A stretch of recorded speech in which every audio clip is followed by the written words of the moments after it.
What's up, guys? Welcome back to Newswave. So tomorrow, Dragon's Dogma 2 releases, but yesterday, reviews did drop online, and it looks like Capcom has another hit on their hands. Go figure. We'll discuss that, though, here today.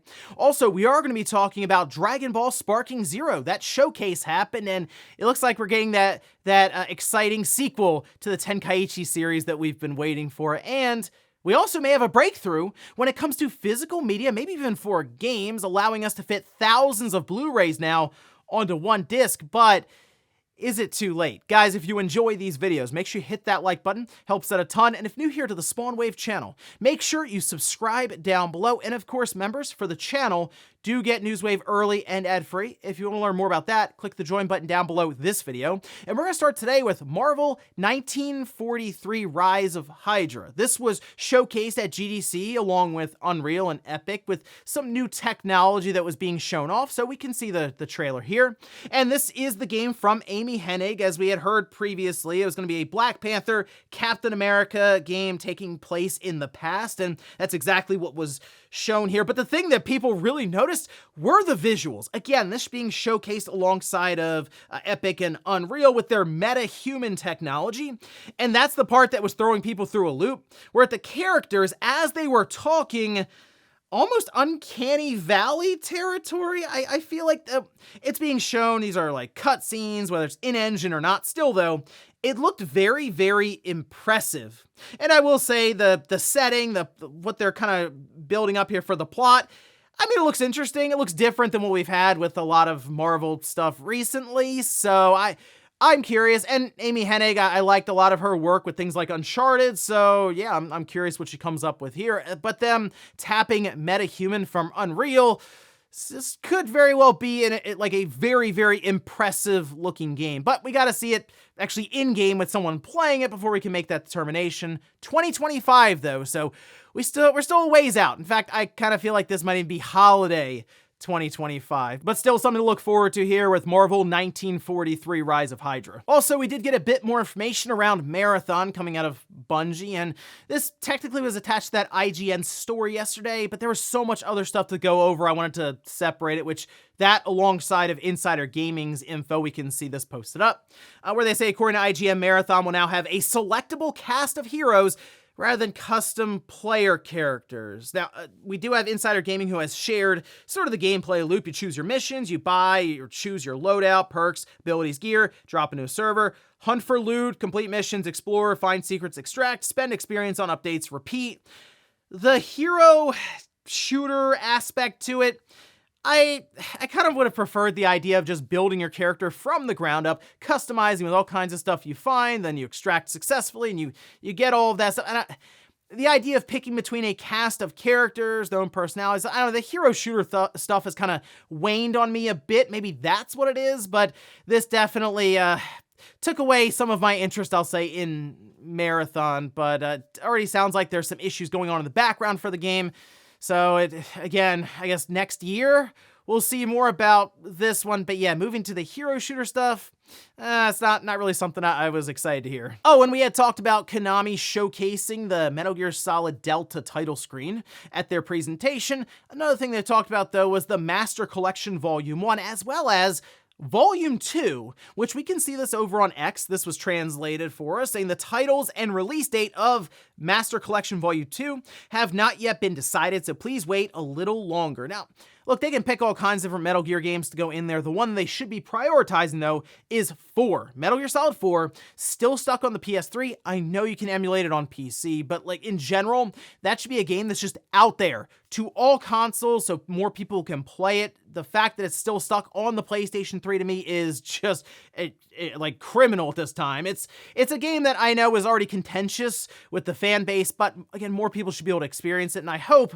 they do get that in the Volume 2.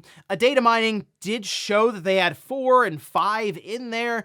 Who knows, maybe they tap some of the handheld stuff, maybe they put Metal Gear Acid in there. Why not? Just start loading up Volume 2 with some of the weird games as well from the series. But at least Konami, get 4 on board, have it in Volume 2, and most likely, I would say probably released next year. And guys, with some of the quick news out of the way, let's get into the bigger stuff. Let's start right away with Dragon's Dogma 2. Again, it's out tomorrow. We had a ton of reviews come out yesterday, and for the most part, some of the YouTubers I checked out who are going over it, showing gameplay, some of the different websites, seems like this is a pretty good release for Capcom. People seem very, very happy with what was presented here, minus one issue that, based on what we heard leading up to release, probably isn't too surprising. But first, let's start with Metacritic. Of course, this was reviewed across actually all systems, and it was more of an even divide than we're even used to. We can see this over on the website, though.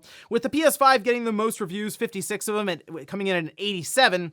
The PC next up with 34 reviews at a 90, and then the Xbox with 14 reviews coming in at an 88. If we take a look over on OpenCritic, they just kind of mash all the scores together for us with a top critic average of 89 and 96% critics recommending this title. Again, it was definitely something that was getting a lot of praise yesterday, specifically with kind of the open world and essentially building out your own story. And that's what you would expect from a new age Dragon's Dogma, but it seems like it's kind of taking things to the next level. So much so that videos like this were being shared around from Steve, where people thought this was scripted. I even kind of looked at it and said, okay, this is like part of a quest or something. Apparently not. This is just something out in the world that they're walking around with a troll coming up to a bit of a chasm here, and they fall forward, they grab the other side of the cliff, and they turn into a bridge. So what do they do with the character? They run across the troll and then hit the back of their leg on the other side, causing the troll to plummet to their death. Which, I mean, they got like 2,000 some odd experience, so it seems worth it. But no, apparently people had different experiences running into either the troll that was there or just the cliffside, like there not being a troll. This seems to be just kind of a random encounter that took place, and that's the biggest thing about Dragon's Dogma 2, is just sort of the world itself, how interactive it is, and how it's not scripted. So it's very impressive, and it does make me wonder what kind of experiences I would have going through it, because that is the biggest thing I noticed from these different reviews. Everyone just kind of had their own sort of path set out as they went through, and they all had different experiences, whether it came to characters they came across, enemies, or locations. And that's very exciting, as it kind of makes me think a bit about like Skyrim when that first released. Feels like forever ago now, but like 13 years ago or so. And it had that sense of just exploration and kind of creating your own adventure. That's sort of the vibes I'm getting from Dragon's Dogma 2. There is one issue though, and it's performance, which again probably won't surprise many people considering they already talked about it being uncapped in terms of its frame rate, but still sitting somewhere in the 30s or so in terms of frames per second on consoles. And there are some videos already showcasing the performance like this one here. And yeah, I don't know why they went uncapped necessarily on consoles. Based on it kind of being all over the place between 30 and 40 frames, you feel like it would have been a better idea just to kind of cap it at 30, leave it there, and just have a smooth setup there for the frame rate as opposed to it just kind of jittering all over the place. But 4K on the Xbox Series X and PlayStation 5, of course that being dynamic based on what's happening on screen, they'll move around the resolution sliders as needed on the fly. The Series S, though, dynamic 1440p.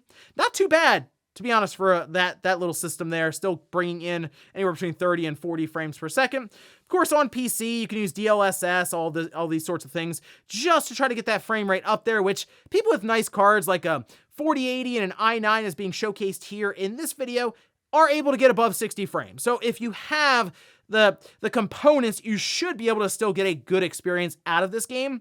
It really comes into question more so when you maybe have mid-range parts where it won't necessarily be able to push 60 frames. Capcom has talked about pushing a patch that would alleviate some of the CPU issues, as it seems to be heavily reliant and pushing the CPU, either whether it's in consoles or on PC. But either way, I'm excited to check this game out. It just comes out the same day as Rise of the Ronin, and I'm interested in that game. We're running into that situation already in 2024 where just a bunch of games are coming out and there's just not enough time. I'm still rolling through Rebirth, 60 hours in that one now. So 2024 is off and running. We should be seeing Rise of the Ronin reviews go live today, and of course we'll talk about those tomorrow. Next up, let's talk about Dragon Ball Sparking Zero and the showcase that Bandai Namco had yesterday, which we can just sort of go through some of it here. And they had the showcase at 13 minutes, but like the back 30% was sort of trailers for the game, as well as just kind of reminders of Dragon Ball FighterZ, Sandland, and other titles that were coming up. In fact, the release date for Sandland was not the release date for Dragon Ball Sparking Zero. That seemed to cause some confusion online, but either way, we can see some of the showcase here. They did, of course, go to the tried and true battle between Goku and Vegeta to kind of give us an idea as to how this game is going to play. And yes, as expected, 3D action arena fighter with the camera directly behind your character, but it is dynamic and will move around. We'll get to that in a second. But the gameplay looks fast, like really fast. You can dash, which will either allow you to dodge or get in close for different combinations, whether it's just punches, kicks, or using ki blasts all over the place. Visuals were a focus here, as they mentioned, to add combat that looks stylized, very dynamic, and you will see it quite often in the few minutes of gameplay they showed here. I mean, it looked incredible as they're swinging the camera around during these massive world-breaking moves with the Kamehameha going up against the Gallic Onion, the Final Flash. They did say it's only attainable on current generation consoles. I mean, yeah, you could see the visuals and a lot of the flair that they have here. It's, yeah, okay, I'll take their word for it on that one. The characters do show battle damage. Goku's gi was getting kind of torn up, and when he was powering up, I thought it looked pretty cool because when he had like his orange gi like intact, you can see it sort of flapping around from the power he was drawing in. And yes, you can transform mid-battle. This was something people were unsure of, as we saw Goku here go Super Saiyan Blue to fight against Vegeta. So I'm completely sold on Sparking Zero. I'm excited to pick this one up. Only issue here, no release date, no release window, nothing. And I wasn't necessarily expecting them to sneak it in for 2025. I thought it would have been cool if they could have got it out by the end of this year.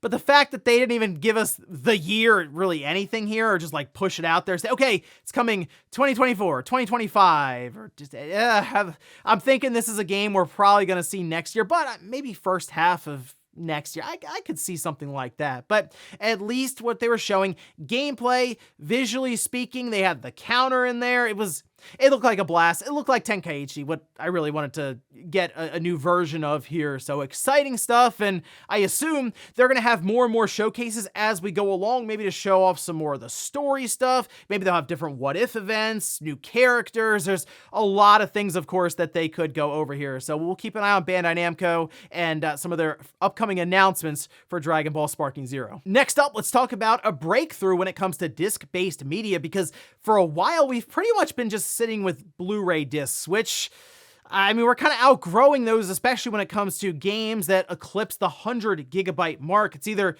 put multiple Blu-rays in there or just say, hey, you're downloading part of the game and that's kind of it. And we have seen developers go either way with this one, with Call of Duty infamously dropping like 100 megabytes on the disc and just make you download everything else, as opposed to Square Enix, who just dropped 2 Blu-rays in there for Rebirth and said, there you go, you gotta install one and then use the other one to play. But we have a bit of a breakthrough here that is very, very impressive sounding on paper. I just wonder the more practical uses and if it's something we'll even see at a consumer level, which we can see this is posted up. This is over on livescience.com. They say scientists have developed a new type of optical disc that can increase information storage capacity to the petabit level. That's 125 terabytes of data, or the combined storage capacity of about 15,000 DVDs. They go on to mention also it could technically store then 5,000 Blu-rays on a single disc. They have this labeled as AIE-DDPR optical discs. I don't know if that's ADPRs, how they would necessarily pronounce that, or again, commercialize that, which Blu-ray, I mean, that's easy enough to remember and stuff. So if they bring this to a commercial level and sell it in stores or use it for games or something in the future, they might want to figure out better branding for it, but it seems like they're still a ways off from that one. As they say, to be commercially viable, the writing speed will need to be improved and made more energy efficient. The team hopes to accomplish this by using a far more precise laser beam than was used in the experiment. And I'm all for the idea of physical media sticking around for games. And yes, we would probably need another format outside of Blu-ray, as I don't think games are going to be getting much smaller. I feel like this is as small as we can expect them. Whenever a game comes in and it's like 50 gigabytes, we're like, oh, wow, that's all good.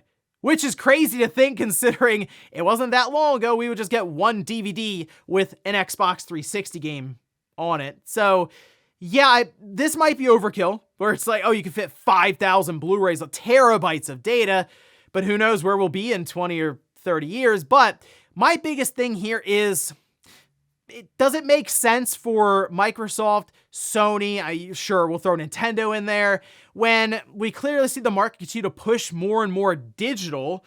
Or would it make more sense for them to say, you know what, by the time those do become commercially viable, which still could be 5, even 10 years off, really. I mean, think about the costs involved with that, as well as having a disk drive that's able to read this stuff, and how long would the install times take? And you kind of think about it that way. It's really cool. It's something I would love to actually be able to see in person and examine the disc and see how much data you could drop on one of these things. I just don't know if it's something that will ever come into the realm of gaming, mostly because I think we're moving away from physical media too rapidly. And by the time these would be available, say in stores or to manufacturers, they would have already left that whole scene behind and it'll be all digital anyway, especially if we go into the next generation for the Xbox and there's just no disk drive in 2026.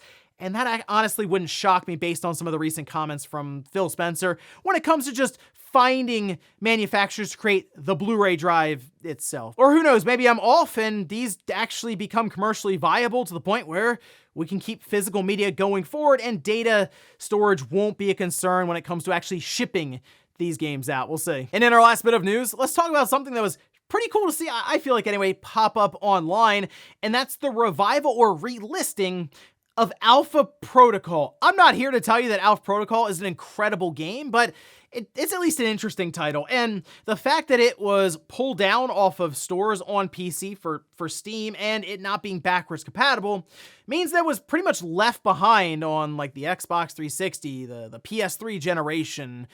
Technically anyone who had a copy of it on PC, but no one who's looking to pick it up right now on places like Steam. Well, that has now changed because you can see this over on GOG.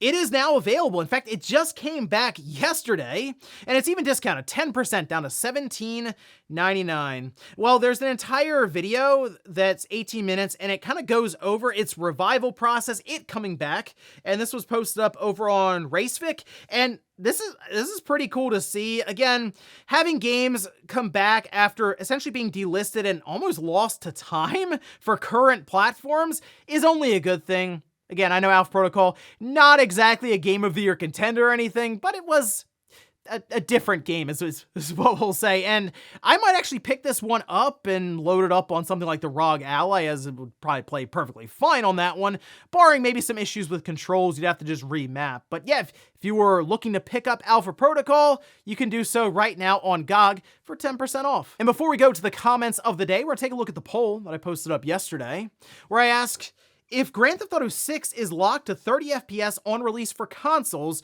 are you buying it? 53% say yes. Look at this, 47% say no. That's a little surprising, and I feel like some people right now are like, nah, I don't think I'll get it at 30, which I have seen this on places like X and stuff. I'm not gonna get it if it's 30 FPS. I'll wait for PC.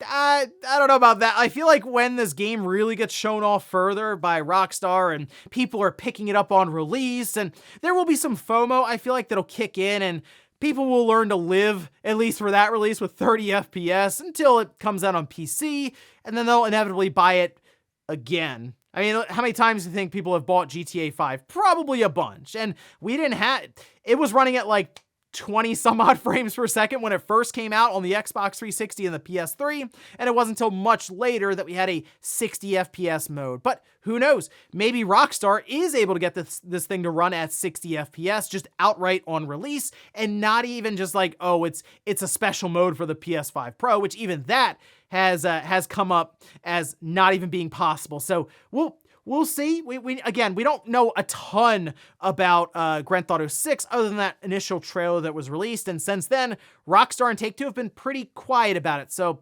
let's see what they have to say before we go. No 30 FPS for me. I think some people might change their mind as more of this unfolds. And we'll finish up with the comments of the day. We'll start with this one. It's from Gumption. It says, Spawn, you should do a video covering scalpers or bots and how they may or may not impact Switch 2 PS5 Pro launch. Sure thing. It's gonna be really annoying.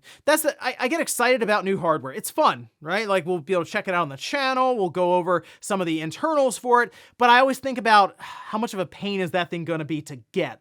Sure, before you would have to go and stand in line, but you at least were there in person.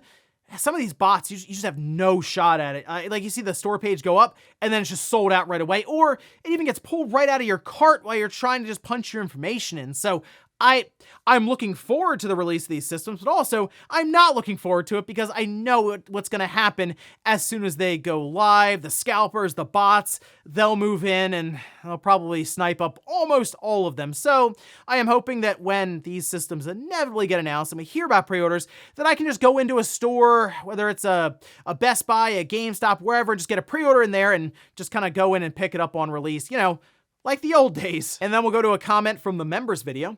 This is from Ruckus, who says, when it comes to AI, the only use I'm okay with is the gaming and visual effects industry. Those developers and artists get work to the bone, and if it's done ethically, knock on wood, it will reduce their workload rather than outright replace them. Yeah, look, I think AI would be a very useful tool for people who are already working through what are at times very tedious processes. If you could have artificial intelligence come in and complete very tedious and annoying and boring tasks even. It could even just be for testing, like QA and stuff, just to help out there. Like, to me, if they can streamline different aspects, it would only help. Now, when they start replacing people with AI, and look, executives out there, they're going to attempt it. Someone will. Someone will say, we believe AI can build the entire game from scratch, and we don't need developers. Well, we'll see how that works out, especially for the first run.